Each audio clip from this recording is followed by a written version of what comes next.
ଆଉ କ'ଣ ଚାଲିଛି? Valentine, Valentine, Valentine. I don't like it. I avoid. I like only Bajrang ଦଳ।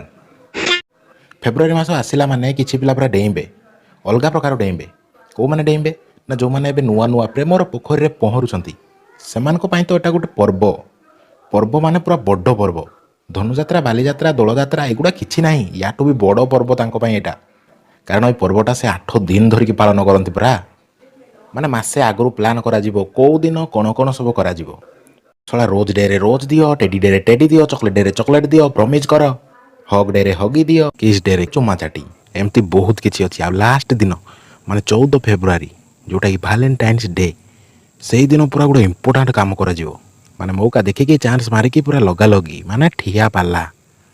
ଦେଖ 90% ଲଭର୍ସ ପୁଅ ହୁଅନ୍ତୁ କି ଝିଅ ହୁଅନ୍ତୁ ସେମାନେ ସବୁବେଳେ ଭାବନ୍ତି ଯେ ଫେବୃଆରୀ 14 ଦିନ ଆମେ କ'ଣ ବାହାନା କରିକି ଘରୁ ବାହାରିବୁ, କ'ଣ ବାହାନା କରିକି ହଷ୍ଟେଲରୁ ବାହାରିବୁ, କ'ଣ ବାହାନା କରିକି ମେସ୍ରୁ ବାହାରିବୁ, କଲେଜ ସରିଲା ପରେ କ'ଣ ବାହାନା କରିକି କୁଆଡ଼େ କୁଆଡ଼େ ବୁଲିଯିବୁ, ସେଇଗୁଡ଼ା ହିଁ ପ୍ଲାନ୍ କରନ୍ତି। ଆଉ ଭାବିବେ ସେଇଦିନ ଟିକେ ଚାନ୍ସ ମାରି ହେବ କି ନାହିଁ, ସେଇଦିନ ଟିକେ ମୌକା ମିଳିବ କି ନାହିଁ, ବାସ୍ ଏଇଗୁଡ଼ା ହିଁ ଭାବିବେ। ଆଉ କ'ଣ ଭାବିବେ?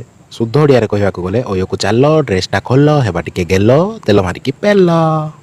ଓହୋ ଦେଖ ଦେଖ ଟିକେ ଏଇ 2 ଜଣଙ୍କୁ ଶଳା ପାଠ ପଢ଼ିବାକୁ ଆସିଛ ନା ଧନ୍ଦା ଚଲେଇ ଆସିଛ ବେ? ମାନେ ସେଇ ଜାଗାକୁ ବିଦ୍ୟାର ମନ୍ଦିର କୁହାଯାଏ, ହେଲେ ଏମାନଙ୍କୁ କିଛି ଫରକ ହିଁ ପଡ଼ିବନି।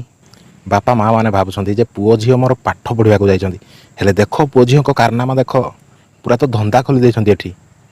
ମାନେ ପାର୍କ ଅଛି, ରାସ୍ତା କଡ଼ ଅଛି, କେତେ କ'ଣ ଜାଗା ଅଛି, ହେଲେ ପ୍ରପୋଜ ମାରିବାର ଅଛି କଲେଜ ଭିତରେ ଏମାନଙ୍କୁ। ଓହୋ ମାନେ ଏଥିରେ ବି ସେମାନେ ବୁଦ୍ଧି ଖଟେଇ ଦେଇଛନ୍ତି। ଯଦି ସ୍କୁଲ କଲେଜରେ ପ୍ରପୋଜ ମାରିବେନି, ବାହାର ଜାଗାରେ ମାରିବେ, ତାହେଲେ ବଜରଙ୍ଗ ଦଳ ପିଲା ଆସିବେ, ତାପରେ ମାରି ମାରିକି ଗାଣ୍ଡି ନାଲି କରିଦେବେ। କିନ୍ତୁ ସ୍କୁଲ କଲେଜ ଟ୍ୟୁସନ୍ ଏଗୁଡ଼ାକରେ ବଜରଙ୍ଗ ଦଳ ପିଲା ପଶି ପାରିବେନି, କିଛି କରିପାରିବେନି। ସେଥିପାଇଁ ଏଇଟା ତାଙ୍କ ପାଇଁ ଗୋଟେ ମୌକା, ମାନେ ଲଭର୍ସ ମାନଙ୍କ ପାଇଁ ପୁରା ମୌକା। ସ୍କୁଲ କଲେଜ ଟ୍ୟୁସନ୍ ଏଗୁଡ଼ାକରେ ସେମାନେ ପୁରା ଫ୍ରିରେ ସବୁ କିଛି କରିପାରିବେ। ହକ୍ କରିପାରିବେ, କିସ୍ କରିପାରିବେ।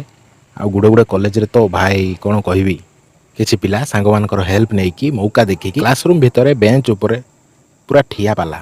ସେଇଭଳି ପିଲାଙ୍କ ପାଇଁ ସ୍କୁଲ କଲେଜର କିଛି ଇମ୍ପୋର୍ଟାନ୍ସ ନାହିଁ, ବାସ୍ ଧନ୍ଦା କରିବାର ଗୋଟେ ଜାଗା। ଆଉ ସେଇଭଳିଆ ହିଷ୍ଟ୍ରିଆ ପୁଅ ଝିଅ ଯେଉଁ କଲେଜରେ ବି ପଢ଼ିବେ ସେଇ କଲେଜ ବି ବ୍ଲେମ୍ ହେବ, ତାଙ୍କ ଟିଚର୍ସ ବି ବ୍ଲେମ୍ ହେବେ, ପ୍ୟାରେଣ୍ଟସ୍ ବି ବ୍ଲେମ୍ ହେବେ।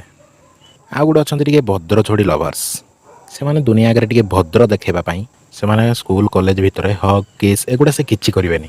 ସେମାନେ ବାସ୍ ଓୟୋରେ ତାଙ୍କର କାମ। ବାସ୍ ଆଧାର କାର୍ଡ଼ ନିଅ, ଓୟୋ ବୁକିଂ କର, ତାପରେ ଠିଆ ପାଲା। ସେ ଆରାମରେ ଓୟୋରେ ଯାଇକି ଘଷା ଘଷି, ନେଶା ନେଶି, ଚଟା ଚଟି ସବୁ କରିପାରିବେ, କାରଣ ସେମାନେ ହେଲେ ଭଦ୍ର ଛୋଡ଼ି।